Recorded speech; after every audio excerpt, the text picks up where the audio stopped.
And my greetings to all of you. நம்ம தமிழ் திரைப்படம் வந்து பலவித பரிமாணங்களை உட்கொண்டு வளர்ந்துருக்கு. ஒரு காலத்தில் வந்து கர்ணாமிரதமான 64 பாடல், செவிக்கினி 64 பாடல் இருந்தால் தான் படம் பார்க்குறதுக்கே போவாங்க அப்படின்னு ஒரு காலம் இருந்தது. அதுக்கப்புறம் வந்து இந்த age of explosion, Sivaji Ganesan வந்தபோது it was an age of explosion. அவருடைய சில டைலாக் எல்லாம் பார்த்தோம்னா, அந்த கலிங்க தேசத்தை என் காலடியிலே போட்டு மிதித்து துவைத்து நசுக்கி அமிழ்த்தி சந்திரமாக எடுத்து என் மார்பிலே பூசிக்கொள்ள துடிக்கிறது. அது ஒரு ஏஜ், ஒரு 10 வருஷம் 15 வருஷம் அது மாதிரி போச்சு. இம்ப்ளோஷன், மார்லன் பிராண்டோடைய இது மாதிரி பெரிய பில்டிங்கை வந்து வெடி வச்சோன்னா அப்படியே உள்ள வந்து விழுந்துடும். ஆனால் அதனுடைய capacity, energy released is tremendous. இன்னைக்கு இருக்கிறது ஏஜ் ஆஃப் இம்ப்ளோஷன். இதில் வந்து இந்த படம் வந்து you can call it very accurate appropriate personification of such an implosion. இந்த படத்தில் என்னுடைய ரோல் வந்து ரொம்ப சின்ன ரோல். டாக்டர் திருநாவுக்கரசு வந்து என்னுடைய நண்பர். அவர் வந்து நீங்கள் நடிக்கிறீங்களான்னு சொல்லி கேட்டார். நான் சொன்னேன், பியூரோக்ராட்டாக 35 வருஷம் இருந்துட்டு நடிக்காமல் இருப்பாங்களா அப்படின்னு சொல்லி கேட்டபோது, இல்லை சினிமாலேயும் நடிச்சிருங்க அப்படின்னு சொல்லி சொன்னார். அதுக்கப்புறம் நடிக்க வந்தேன்.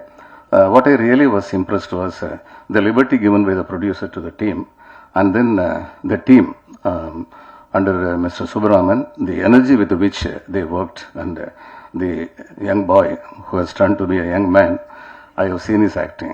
I have seen very little of Vidat and ma'am, but I have seen how they have acted. இது வந்து a story which is perennial.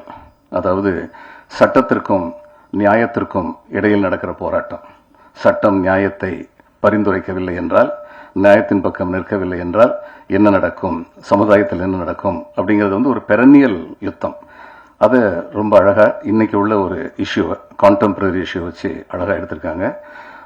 I have all my regards for the director Subram and his team, and I am very thankful to them. ஏன்னா உள்ள வந்து ஒரு 10-15 நாள் அவங்க கூட வந்து நடித்த போது the entire team was young and they made me feel very young. So I should be very grateful and thankful to them. I'm sure this theme as such is very good, and it has been taken very brilliantly. I have seen some of these scenes after the production was over, after the dubbing was over. Subram வந்து M10 கடைசி வரைக்கும் முழுக்கதை என்கிட்ட சொல்லலை. என்னப்பா அப்படின்னு சொல்லி கேட்டால், sir படத்தை அங்கே வந்து பாருங்கள் சார், அதுக்கப்புறம் உங்களுக்கு தெரியும் அப்படின்னாரு. He is a very capable director who knows how to keep things confidential, and it is necessary in these days. அந்த மாதிரி கான்ஃபிடென்ஷியல் வச்சு அந்த காலத்துல இருந்து இவர் எம்ஜிஆர் நாடோடி மன்னன் எடுத்துக்கிட்டு இருந்தாரு. அதில் வந்து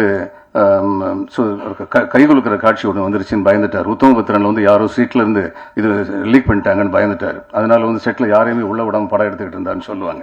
அதனால இந்த மாதிரி காலத்தில் age of competition, not necessarily ethical, at times unethical also. இந்த மாதிரி காலகட்டத்தில் அந்த மாதிரி கான்ஃபிடென்ஷியாலிட்டி மெயின்டைன் பண்ண வேண்டிய அவசியம் இருந்தது.